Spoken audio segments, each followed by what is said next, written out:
चलो भाई स्टार्ट करते हैं 5 क्वेश्चंस फॉर एडवांस। शुरू करते हैं क्वेश्चन नंबर 1 के साथ में। देखो यहाँ पे जो इक्वेशन मेरे सामने है, इस इक्वेशन के अंदर बॉक्स है, मतलब जीआईएफ इन्वॉल्व है, और इसको स्टार्ट करते हैं। तो सबसे पहले इक्वेशन को देखा हमने, बॉक्स दिख रहा है हमें। अच्छा, एक चीज़ इंटरेस्टिंग यहाँ पे हम ऑब्जर्व कर सकते हैं कि जो एक्स के एक्सप्रेशन हमें लेफ्ट हैंड साइड दिख रहे हैं और राइट हैंड साइड अगर देखें तो इनका सम कितना है, x/2 plus 2x/3, that is 3x plus 4x upon 6, 7x/6। और दूसरी तरफ y का अगर एक्सप्रेशन देखें तो y/4 प्लस 4y/5, ये कितना आ जाएगा, 5y प्लस 16y/20, ये बनेगा 21y/20। तो ये जो चीज़ थी ये बड़ी इंटरेस्टिंग थी कि इन दोनों का सम और इन दोनों का सम राइट साइड वाले एक्सप्रेशन के जितना है। इसका मतलब अगर मैं ऐसे लिख दूं 7x/6 minus box of x/2 minus box of 2x/3 और similarly plus 21y/20 minus box of y/4 minus box of 4y/5, ये जो सम बनेगा वो आएगा 0। इसका मतलब ये जो है वो है fractional part of x/2 plus fractional part of 2x/3 plus fractional part of y/4, ये जो चीज़ बनेगी, और इसके साथ में अगर देखें तो plus fractional part of 4y/5। अगर तुम्हें जरा सा भी कन्फ्यूजन है कि सर आप फ्रैक्शन को तोड़ कैसे लिख रहे हो, मैंने एक तरह से ऐसा समझो कि मैंने 7x/6 को ऐसे लिख दिया x/2 प्लस 2x/3, और उसी के लिए हमने इसका सम पहले ऑब्जर्व कर लिया था। तो x/2 minus box 2x/3 minus box बन जाएगा fraction plus fraction plus fraction fraction. इन सब फ्रैक्शंस का सम अगर 0 है तो एक ही चीज़ समझ में आ रही है कि ये सारे फ्रैक्शंस, ये फ्रैक्शन, ये सब कुछ आपस में इंडिविजुअली 0 होना है। इसका मतलब x/2 भी एक इंटीजर है, 2x/3 भी इंटीजर होगा, y/4 भी इंटीजर है, 4y/5 भी इंटीजर है। तो इसका मतलब x/2 अगर इंटीजर है और 2x/3 इंटीजर है तो x is basically 6m type का नंबर है। और उसी तरह से y/4 अगर इंटीजर है, y/5 भी इंटीजर है। तो बोलोगे सर 4y, कोई फर्क नहीं पड़ता, वैसे भी y 4 का मल्टीपल है तो y 5 से डिविजिबल होना चाहिए। तो y कुछ 6, y जो है अपना 20n टाइप का नंबर होगा। तो x मल्टीपल ऑफ 6 होना चाहिए, y मल्टीपल ऑफ 20 होना चाहिए, 0 से 30 के बीच में, क्योंकि हमें इसके बीच में आंसर करना है ना कि हमें चाहिए 0 से 30 के बीच में। तो 0 से 30 के बीच में x और y के कितने कॉम्बिनेशन बन सकते हैं, तुम बोलोगे 6, 12, 18, ये तो x की पॉसिबल वैल्यूज़ हैं। और y जो है वो सिर्फ बेचारा क्या हो सकता है, 18 के अलावा x क्या हो सकता है, 6, 12, 18, 24, और इसके साथ y क्या हो सकता है, only possible value for y is 20। तो हमसे क्या पूछा है, number of ordered pair x and y। तो x और y के ऑर्डर्ड पेयर कितने हो जाएंगे, 6, 20, 12, 20, 18, 20 और 24, 20। सो 4 ऑर्डर्ड पेयर हमें मिलेंगे। This is the answer. Question number 2 देखते हैं। इसमें हमें fx फंक्शन दे रखा है, gx फंक्शन दे रखा है, और हमें नंबर ऑफ रियल सॉल्यूशंस पता करने हैं for this equation f inverse x is equal to gx। वैसे तो f इनवर्स x को जब हम सॉल्व कर रहे होते हैं तो जनरली हमारे दिमाग में आता है कि क्या हम fx से काम चला सकते हैं, बट यहाँ पे नहीं चलेगा, क्योंकि मैं f इनवर्स x को x से इक्वेट नहीं कर रहा, मैं f इनवर्स x को gx से इक्वेट कर रहा हूँ। तो मुझे f इनवर्स x फाइंड ही करना पड़ेगा, और फाइंड करने के बाद में gx के साथ सोल्यूशन फाइंड करना है। तो अगर मैं f इनवर्स x फाइंड करूँ तो सबसे पहले मैंने लिखा y is equal to ln x plus under root of x square plus 1, ये बनेगा e to the power y minus x square plus 1 e to the power 2y minus 2x e to the power y is equal to 1। x बनेगा e to the power 2y minus 1 upon 2 e to the power y, मतलब f inverse x is e to the power x minus e to the power minus x/2। ये है मेरा f inverse x। और gx मुझे दे रखा है part wise defined है, x less than equal to 1 के लिए x to the power 1/3, greater than 1 के लिए 2 e to the power 1 minus x। अब इस तरह की चीज़ों को अगर इक्वेट करना है, सॉल्व करना है, नंबर ऑफ सॉल्यूशंस फाइंड करना है, तो हम उनको एक्चुअली सॉल्व नहीं करते इक्वेशंस को, रादर उनका ग्राफ कंपेयर करते हैं। तो मुझे इन दोनों का ग्राफ बनाना है एक ही स्केल पे। तो स्टार्ट करते हैं। चलो मैंने यहाँ पे एक बार जी एक्स भी लिख लिया इधर, g x is x to the power 1/3 when x is less than equal to 1, x greater than 1 के लिए है 2e⁻1 माइनस एक्स। चलो अब दोनों का ग्राफ बनाना है और फिर एक ही स्केल पे दोनों के इंटरसेक्शन पॉइंट से हमें नंबर ऑफ सॉल्यूशंस पता चल जाएंगे। चलो यहाँ पे मैंने ऐसा बना दिया ग्राफ एक बार के लिए। अच्छा, सबसे पहले मैं ग्राफ बना रहा हूँ जी एक्स का, तो जी एक्स के लिए मैंने रेड पेन यूज़ कर रहा हूँ। तो x less than equal to 1 के लिए तो सबसे पहले मार्क कर लिया 1 पे, 1 पे फंक्शन की वैल्यू जी एक्स फंक्शन की 1 है, ठीक है। और जो जी एक्स का डेरिवेटिव है वो भी चेक कर लें। फर्स्ट डेरिवेटिव जी डैश कितना आएगा, g dash is 1/3 x to the power -2/3 when x is less than equal to 1। तो एक्स टू द पावर -2/3 है, तो होल पावर में 2 है, इसका मतलब एक्स चाहे पॉजिटिव है नेगेटिव है, फंक्शन ऑलवेज इंक्रीजिंग है जी एक्स फंक्शन। अच्छा, एक्स ग्रेटर देन 1 के लिए डेरिवेटिव आ जाएगा -2e⁻1 माइनस एक्स, इसका मतलब 1 के आगे फंक्शन डिक्रीजिंग है। 1 के आगे फंक्शन की वैल्यू कहाँ से शुरू करेगी, एक्स ग्रेटर देन 1 पे 2e⁻1 माइनस 1 2 से स्टार्ट करेगी और डिक्रीज करेगा कुछ इस तरह से। तो ये तो आगे का सीन है डिक्रीजिंग।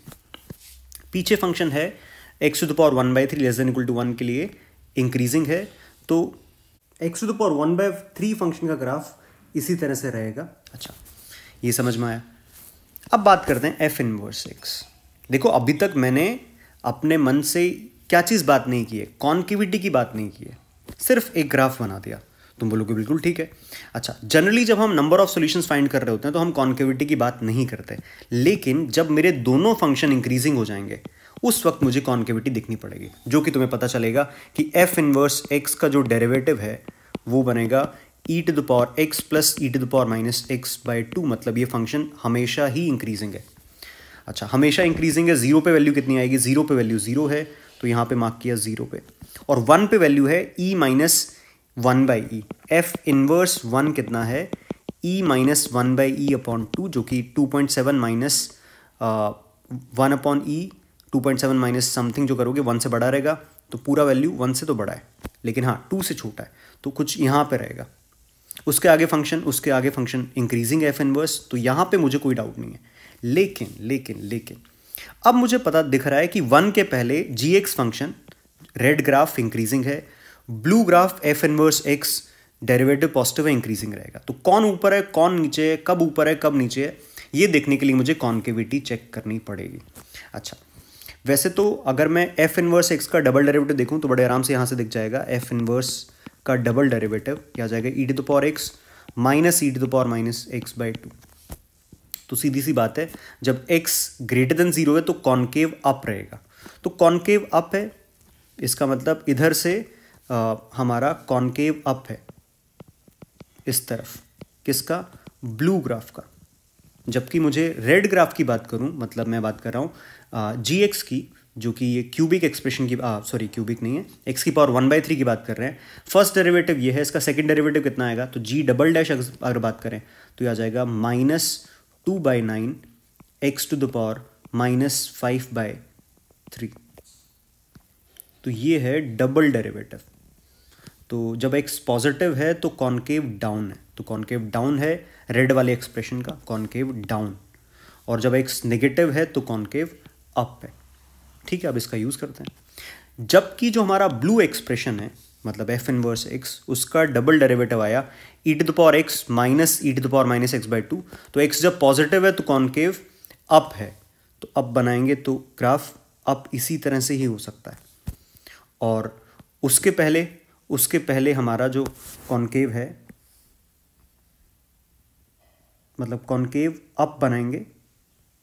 ऑल्दो ये थोड़ा सा ग्राफ, अब मैं इसको थोड़ा सही भी कर देता हूँ, क्योंकि पहले सिर्फ मैंने राइट साइड बना था, अब इसको थोड़ा स्मूथ बनाने के लिए मुझे इस तरह से दिखाना पड़ेगा, ऐसे। अच्छा, पीछे इसका कॉन्केव डाउन है, बिल्कुल ठीक है। तो कॉन्केव डाउन है तो कुछ इस तरह से ग्राफ बनेगा। अब हमारा ब्लू और रेड ग्राफ के दोनों के इंटरसेक्शन पॉइंट्स हम देख सकते हैं बड़ा आराम से। तो एक इंटरसेक्शन पॉइंट, 2, 3, 4, सो हमारे पास में 4 इंटरसेक्शन पॉइंट्स हो जाएंगे दोनों फंक्शंस के बीच में। तो नंबर ऑफ सॉल्यूशंस कितने आ जाएंगे? 4।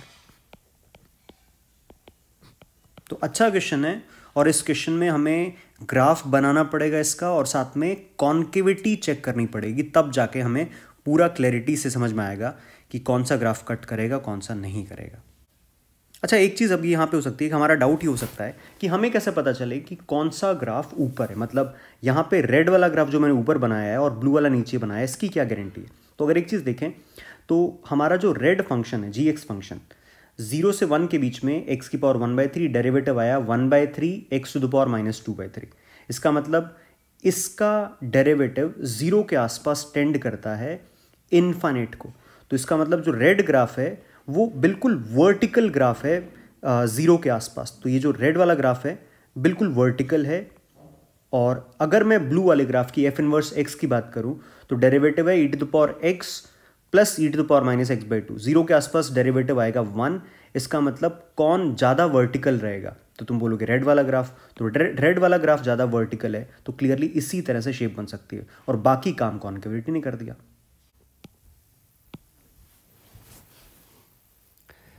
थर्ड क्वेश्चन भी ग्राफ पे बेस्ड है। हमें ध्यान से देखा जाए तो क्यूबिक दिख रहा है और इसके 3 रियल एंड डिस्टिंक्ट रूट्स दे रखे हैं, alpha, beta, gamma. Sum of all possible distinct values of box alpha, box beta, box gamma हमें बताना है। तो क्यूबिक एक्सप्रेशन है, तो एक बार के लिए मैंने ऐसे लिख दिया x³ - 9x² + 24x = -c। और अगर मैं बात करूँ सिर्फ इस एक्सप्रेशन के बारे में, ध्यान से देखा जाए तो इसका फर्स्ट डेरिवेटिव हो जाएगा 3x² - 18x + 24। इक्वेट करेंगे 0 से तो x² - 6x + 8 = 0। 2 और 4 इसके रूट्स आएंगे। इसका मतलब इस क्यूबिक के जो मैक्सिमा और मिनिमा के पॉइंट्स है वो हमें दिख रहे हैं। मैक्सिमा और मिनिमा के पॉइंट्स दिख रहे हैं 2 और 4। एक्स एक्सिस के साथ वाई एक्सिस की जरूरत ही नहीं है। तो एक पॉइंट मार्क किया मैंने 2, एक पॉइंट मार्क किया 4। 2 पे लेफ्ट हैंड साइड वाले एक्सप्रेशन की वैल्यू कितनी आ रही है? 8 - 36, 8 - 36 + 48, 20 आ जाएगी। और 4 पे वैल्यू आ जाएगी 64 - 144 + 48, 96, 16। अच्छा, तो ग्राफ कुछ क्यूबिक का इस तरह से बनेगा। लेफ्ट हैंड साइड के क्यूबिक का, सिर्फ इस तरफ के क्यूबिक का ग्राफ बना रहा हूं मैं। ये पॉइंट है 2, 20 और इधर है 4, 16, ये जो पॉइंट है। अच्छा, अब अगर हमें इसके 3 डिस्टिंक्ट रूट चाहिए तो -c की जो वैल्यू है, -c की वैल्यू 16 और 20 के बीच में लाई करनी चाहिए। ठीक है, अगर 16 हुई तो हमें क्लियर दिख रहा है कि हमारे 2 रूट क्या हो जाएंगे, 4 और 4, और एक रूट, क्योंकि सम ऑफ रूट क्लियरली दिख रहा है, कोफिशिएंट ऑफ x² कितना, -9, तो सम ऑफ रूट 9 होगा, तो थर्ड रूट हो जाएगा 1। अच्छा, या फिर हमारा जो c है वो 20 -c 20 हो जाए, तो एक रूट 2 है, दूसरा भी 2 हो जाएगा, और थर्ड रूट हो जाएगा सम के हिसाब से 2 + 2, इधर 5 होना चाहिए फिर। अच्छा, तो अब ये बात समझ में आ रही है कि हमारा जो c है, -c की वैल्यू है, वो 16 से लेके 20 के बीच में लाई कर रहा है। इन अदर वर्ड्स हमारा जो c है वो -20 से -16 के बीच में लाई करेगा। ठीक है, अच्छा, तो एक कॉम्बिनेशन तो साफ साफ दिख रहा है 2, 2, 5, लेकिन ये चाहिए नहीं क्योंकि डिस्टिंक्ट रूट चाहिए। या फिर एक कॉम्बिनेशन है 1, 4, 4, ये भी नहीं चाहिए अल्फा, बीटा, गामा की वैल्यूज, क्योंकि हमें डिस्टिंक्ट रूट चाहिए। इसका मतलब हमें हमारा जो c है इनके बीच में कुछ होना चाहिए। तुमने कहा बिल्कुल ठीक है, इनके बीच में कुछ होगा। अगर ये जो -c की वैल्यू 16 और 20 के बीच में लाई करेगी तो हमें 3 डिस्टिंक्ट रूट्स क्लियरली दिख रहे हैं, ये वाला, सेकेंड रूट, थर्ड रूट। अच्छा, अगर मैं सबसे छोटे वाले रूट को अल्फा बोल दूं तो अल्फा अगर ध्यान से देखा जाए तो 1 और 2 के बीच का कोई नंबर है, तो बॉक्स ऑफ अल्फा क्लियरली 1 होगा। सिमिलरली अगर मैं सेकेंड रूट को बीटा बोल दूं और थर्ड रूट को गामा बोल दूं तो गामा जो होगा फिर से 4 और 5 के बीच में कोई नंबर होगा, तो गामा का बॉक्स भी कितना आ जाएगा, 4 आ जाएगा। अब बीटा की बात करें तो बीटा जो है, जैसे जैसे ये जो ग्रीन लाइन जो मैंने बनाई है एक तरह से, वो ऊपर जाएगी या नीचे जाएगी, तो बीटा की वैल्यू जो है उसका जो इंटरसेक्शन पॉइंट है, बीटा का एक्स कोऑर्डिनेट अगर देखा जाए, मतलब पॉइंट का एक्स कोऑर्डिनेट बीटा होगा, वो 2 से लेके 4 तक कुछ भी हो सकता है। तो बॉक्स ऑफ बीटा जो है, क्योंकि बीटा 2 से 4 के बीच में लाई कर रहा है, तो बॉक्स ऑफ बीटा या तो 2 हो सकता है या फिर 3 हो सकता है। तो box of alpha plus box of beta plus box of gamma की जो वैल्यू है वो या तो 1 + 2 + 4 हो सकती है या फिर 1 + 3 + 4 हो सकती है। तो 2 कॉम्बिनेशन बने, 1 + 2 + 4 7 या फिर 1 + 3 + 4 8। तो हमसे पूछा गया था find the sum of all possible distinct values of this sum. So ये आ जाएगा 7 + 8 जो कि आ जाएगा 15। क्वेश्चन नंबर 4 देखते हैं। Number of values of x of the form 6n + 1 where n belongs to n in the domain of function. तो पहली बात तो डोमेन फाइंड करनी है, तो स्टार्ट करते हैं सीधा। मॉड ऑफ x - 1 क्योंकि ln के अंदर है तो 0 नहीं हो सकता, बाकी क्योंकि पॉजिटिव है तो बाकी तो प्रॉब्लम है ही नहीं, तो x should not be equal to 1। दूसरी बात हमारे पास में है 64 - x² अंडर रूट के अंदर, तो ग्रेटर देन इक्वल टू 0 चाहिए। x² - 64 less than equal to 0 चाहिए। फैक्टराइज किया x - 8 x + 8 less than equal to 0।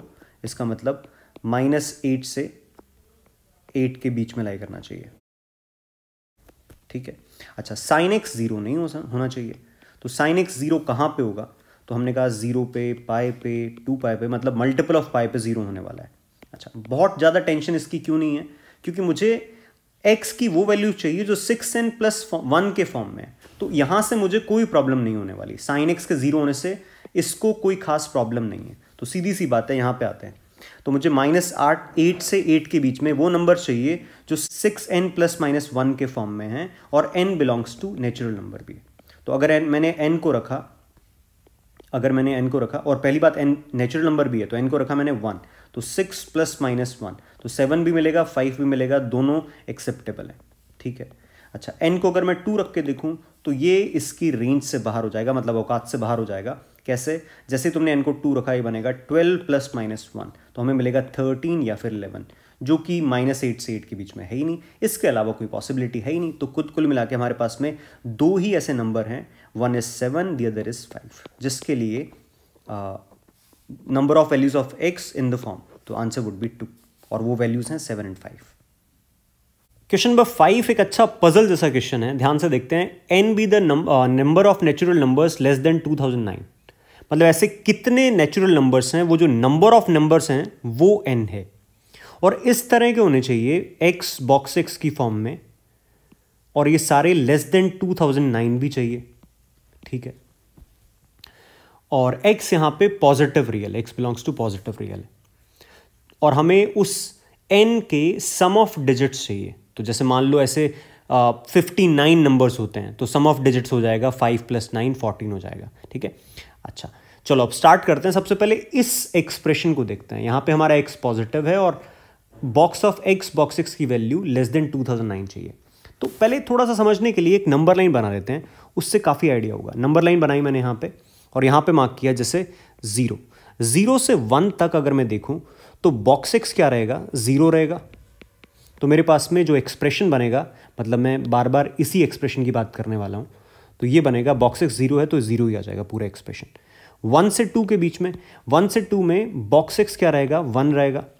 अच्छा, एक और चीज़, मैं यहाँ पे 0 क्लोज्ड 1 ओपन की बात कर रहा हूँ, और यहाँ पे 1 क्लोज्ड 2 ओपन की बात कर रहा हूँ। तो यहाँ पे बॉक्स x 1 है तो अंदर बनेगा बॉक्स ऑफ x।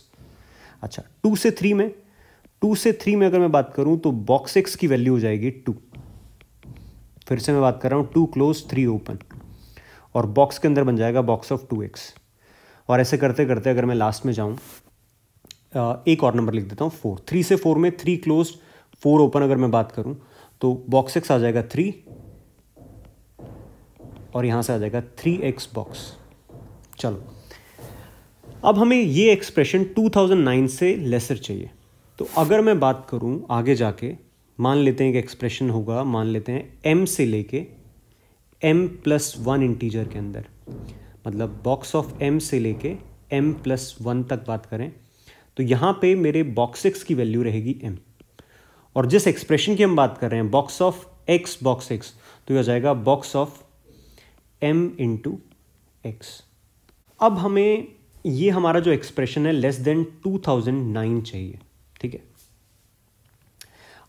अगर हम बात करें 2009 किस नंबर के स्क्वायर से बन सकता है। अब तुम बोलोगे स्क्वायर कैसे सोचा आपने। बात यह है कि अगर हम शुरू से स्टार्ट करें तो 0 एक वैलिड नंबर होगा, तुमने कहा बट सर 0 नेचुरल नहीं है इसलिए हम इंक्लूड नहीं करेंगे, ठीक है। 1 से 2 में बॉक्स एक्स कितना चाहिए हमें, बॉक्स एक्स 1 चाहिए, ठीक है। तो बॉक्स एक्स अगर 1 है तो बॉक्स एक्स कितना आ जाएगा टोटल, यहाँ से हमें एक ही वैल्यू मिलेगी 1। बॉक्स एक्स अगर 2 है तो बॉक्स ऑफ 2x की वैल्यू x बिटवीन 2 से 3 क्या आ जाएगी, तुम बोलोगे 2 × 2 4 भी हो जाएगा और 2.5 के साथ में 5 भी हो जाएगा, तो 4 भी मिलेगा और 5 भी मिलेगा। बॉक्स ऑफ 3x अगर हमारा x 3 से 4 के बीच में लाई कर रहा है तो बॉक्स ऑफ 3 मतलब 3x कहाँ से कहाँ तक लाई करेगा, less than equal to greater than equal to 9 और लेस देन 12 होगा, तो 9 होगा, 10 होगा, 11 होगा। और अगर मैं एक और एक्सप्रेशन में दिखाऊं 4 से 5 के बीच में, तो यहाँ पे बॉक्स एक्स कितना हो जाएगा 4, हम बात कर रहे हैं बॉक्स ऑफ 4x, तो 4x की जो वैल्यू है वो हो जाएगी greater than equal to 16 less than 20, तो 16, 17, 18, 19, ठीक है। अब अगर हम देखें कि हमारा किस नंबर का स्क्वायर 2009 से जस्ट छोटा होगा, तो हमने कहा 40 स्क्वायर इज 1600। उसके बाद हमने 45 स्क्वायर देखा तो 45 स्क्वायर हो जाएगा 45 × 45, हमारे पास में आएगा 5, 20 और इधर से आ जाएगा 0, 2, 16, 8, ये बना 20, 25, ठीक है। अब अगर हम लास्ट वाला जो हमारा नंबर है m से m+1 के बीच में बात कर रहे हैं, तो उसमें मैंने अगर देखा कि मैं 44 से लेके 45 तक जाता हूँ, ठीक है, तो हमारे अंदर बॉक्स के अंदर आ जाएगा 44x, ठीक है। और x जो होगा 44 से 45 के बीच में होगा। अब तुम बोलोगे सर इसके आगे क्या प्रॉब्लम है, ध्यान से जाओ, अगर तुम 45 से 46 के बीच में जाओगे तुम्हारे बॉक्स ऑफ x की वैल्यू 45 हो जाएगी, तो आ जाएगा 45x का बॉक्स। और हर बार ये बॉक्स हमें क्या चाहिए, लेस देन 2009 चाहिए। तो अगर तुम्हारा x 45 से 46 के बीच में लाई कर रहा है तो जो एक्सप्रेशन तुम्हें 2009 चाहिए वो है बॉक्स ऑफ 45x, तो भाई ये तो पॉसिबल ही नहीं होगा, तो ये सारे नंबर यहां पे आके रुक जाएंगे, ठीक है। तो इसका मतलब हम जो जा सकते हैं वो जा सकते हैं 0 से लेके 45 तक, x की वैल्यू कहां तक रख सकते हैं हम, लेस देन 45 तक लेके जा सकते हैं, क्योंकि जैसे ही x की वैल्यू 45 या ग्रेटर देन 45 हो जाएगी हमारा बॉक्स ऑफ x जो होगा ग्रेटर देन 2009 हो जाएगा, तो इसलिए ये चीज़ तो रिजेक्ट हो जाएगी। अब हमारा x जा सकता है 45 तक। अच्छा, क्योंकि x हमारा 45 तक जा सकता है तो ऐसे कितने नेचुरल नंबर्स हमें मिलेंगे। 0 से 1 में हमें कितने नेचुरल नंबर्स मिले, 0 मिले, एक भी नहीं मिला। तो स्टार्ट करते हैं फिर 1 से 2 में। 1 से 2 में 1 मिला, 2 से 3 में 4, 5 मिले, 3 से 4 में हमें मिला 9, 10, 11। अब तुम बोलोगे सर 3 से 4 में 9, 10, 11 क्या है, ध्यान से देखो 3 से 4 तो x की वैल्यूज हैं, और जब x 3 से 4 के बीच में लाई कर रहा है तो ये जो एक्सप्रेशन है बॉक्स ऑफ x ये हो सकता है 9, 10, 11, और जो कि सारी वैल्यूज 2009 से छोटी है। इसी तरह से 4 से 5 में हमें मिलेंगे 16, 17, 18, 19, मतलब 1 से 2 इंटरवल में हमें मिला एक नंबर,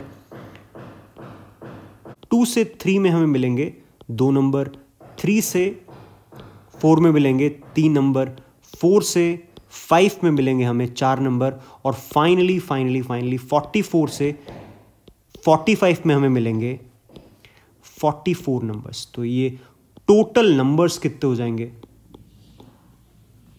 अगर जो n है वो जाएंगे 1 + 2 + 3 up to 44, that is 44 × 45 divided by 2, 22 × 45, 11 × 90, कितना बनाइए 099।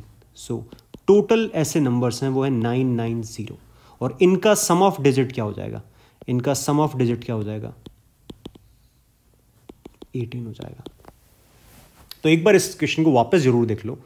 देखो हमें फाइंड करना था कि हमारा जो n है, मतलब ऐसे टोटल नंबर्स n हैं जो कि 2009 से छोटे हैं और box of x into box x के एक्सप्रेशन में लिखे जा सकते हैं। तो हमने कहा कि चलो 0 से 1 में हमें 0 मिल जाएगा, कुछ नहीं होगा क्योंकि नेचुरल नंबर होना चाहिए। 1 से 2 में 1 नंबर मिलेगा, 2 से 3 में 2 नंबर्स मिल जाएंगे, 3 से 4 में 3 नंबर्स मिल जाएंगे, 4 से 5 में। ऐसे कहाँ तक जा सकते हैं? तो हमने कहा कि चलो हम m से m+1 तक जा सकते हैं, मान लेते हैं। तो हमारा बॉक्स एक्स अगर m है तो बॉक्स के अंदर बन जाएगा mx। ये 2009 से छोटा होना चाहिए। तो हमने कहा कि 2009 किसके स्क्वायर के आसपास है? तो हमने 40 का स्क्वायर देखा, 45 का स्क्वायर देखा।